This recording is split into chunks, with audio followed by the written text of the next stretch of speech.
नमस्कार मित्रांनो मी तुमचा मित्र परमेश्वर आणि माझ्या जय हिंद ब्लॉग या यूट्यूब चॅनलवर तुमचं मनापासून स्वागत. तर कसे आहेत मित्रांनो? मला खात्री आहे तुम्ही नक्कीच मजेत असणार आहे. मी पण मजेत. असेच स्वस्थ राहा, मस्त राहा, आनंदी राहा. आणि मित्रांनो, आजचा विषय आपला थोडासा वेगळा होणार आहे. आजचा आपला विषय म्हणजे तुम्हाला आता पुढं लक्षात येईलच मला नेमकं आज काय म्हणायचं आहे. आणि इथून पुढचे सगळेच भाग आपले थोडे करून तशाच पद्धतीनं आणि वेगवेगळे येणार आहेत. वेगवेगळे म्हणजे एकंदर वैयक्तिक आपलं आयुष्य खूप सुंदर आहे मित्रांनो. जितकं सुंदर आहे तसं प्रत्येकाचा आयुष्य संकटानं भरलेलं असतं. कितीही कोणी म्हणला तरी संकट प्रत्येकाच्या आयुष्यात उभे राहिलेले असतात आणि त्याच्यावरती मात करून आपण पुढे चालतो आहे मित्रांनो. तर असंच माझंसुद्धा आयुष्य खूप संकटानं भरलेलं गेलेलं आहे. खूप संकट जे की मी आता हळूहळू तुमच्या पुढे थोडी मांडण्याचा प्रयत्न करणार आहे. की माझं समजा 42 वर्षाचं आत्तापर्यंतचं वय आहे. ह्या 42 वर्षामध्ये मी किती चढउतार पाहिले, किती काय पाहिलं. जसं मला कळायला लागलं तसं ते मी ते नाही का काय करतात, आपलं आत्मचरित्र लिहितात. अशा पद्धतीनं मी काय करणार आहे, थोडंसं एक आपलं आत्मचरित्र म्हणा जे की तुमच्यासमोर ठेवण्याचा प्रयत्न करणार आहे. आणि माझा प्रत्येक ब्लॉग इथून पुढं असंच शेतातल्या वातावरणातून शूट होणार आहे. अर्थात वातावरण शेतातलं राहील, आजूबाजूचा परिसर, निसर्ग हे असंच वातावरण राहील.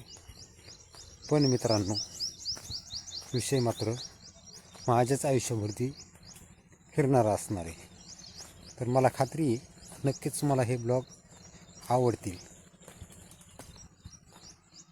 आणि आत्तापर्यंतचं हे 42 वर्षाचं माझं आयुष्य कसं घडत गेलं हे मी तुम्हाला दाखवण्याचा प्रयत्न करणार आहे मित्रांनो. तर मित्रांनो, काय असतं ना, काय म्हणतात ते, प्रत्येक माणसाला आयुष्य मांडताना थोडं एक आपलं सांगताना समजा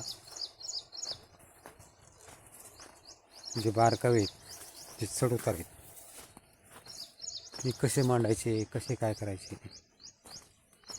आता मी तर काय असं समजा असे ब्लॉग बनवलेले नाही, तरी पण एक छोटासा प्रयत्न. तर मित्रांनो, नेमकं आता मलाच कळत नाही सुरुवात कुठून आणि कशी करायची. सुरुवात तर करावाच लागणार आहे. खूप संघर्षाने भरलेलं आत्तापर्यंत 42 वर्षाचं आयुष्य आहे. माझं शिक्षणसुद्धा जेमतेम आहे, अगदी नववीपर्यंत झालेलं. आणि वडील वारलेत. तर आत्तापर्यंतचा संघर्ष मित्रांनो, अगदी वयाच्या 6व्या वर्षापासून, जे की मला न कळण्याचं वय, तेव्हापासून आतापर्यंत. तर मित्रांनो, विषय असा आहे, माझं 6व्या वर्षाचं वय, वडील खूप साधे भोळे, ज्यांना की कुठलंच व्यसन नव्हतं आणि सवय होती व दुसऱ्यांनी सांगायचं ना आपण ते करायचं. स्वतः कधी कुठलंच व्यावहारिक किंवा स्वतःचे निर्णय स्वतः कधी घेता आले नाही. म्हणजे अशी परिस्थिती. आमचे वडील आणि चुलते दोघं भाऊ, एकत्रित कारभार. त्यात आम्हाला लेकरांचा जन्म, मी आणि मला 2 बहिणी, आई, असा आमचा सुरुवातीचा परिवार. वडील म्हणजे एकंदर सगळे मिळून 5 माणसाचं कुटुंब. गावाकडे जेमतेम मित्रांनो फक्त 2 एकर जमीन, आणि 2 एकर जमिनीतून सुरू झालेली त्यांच्या आयुष्याची लढाई. आई अडाणी, वडील अडाणी, खूप साधे भोळे. आणि आमचे चुलते जरा करामती म्हणण्यापेक्षा स्वार्थी. अर्थात ते आता ह्या जगामध्ये नाही, ते सुद्धा वारले. पण अगदी स्वार्थीपणामध्ये त्यांनी त्यांचं आयुष्य घालवलं. मित्रांनो, अशा वेळेस काय व्हायचं, ठीक आहे ना, आपण म्हणतो कुठली गोष्ट जर नाही मिळाली तर काय होतं, तर वयाच्या 1.25 वर्षाचं वय म्हणजे साधारण 12-12.5 महिन्याचं वय. दुधामध्ये साखर नाही मिळाली म्हणून मला मामानं उचलून त्यांच्या गावाला नेलं, आणि इथून मोरच माझ्या खऱ्या आयुष्याला सुरुवात मित्रांनो झाली. तर आता ती सुरुवात कशी आहे, मामाच्या गावातून ती मी तुमच्यासमोर ठेवणार आहे.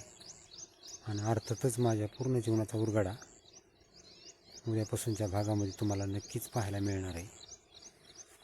तर प्रत्येक भाग व्हिडिओ स्किप न करता जर बघत राहिलं तर एखाद्याचं आयुष्य कसं जातं, कसं घडतं,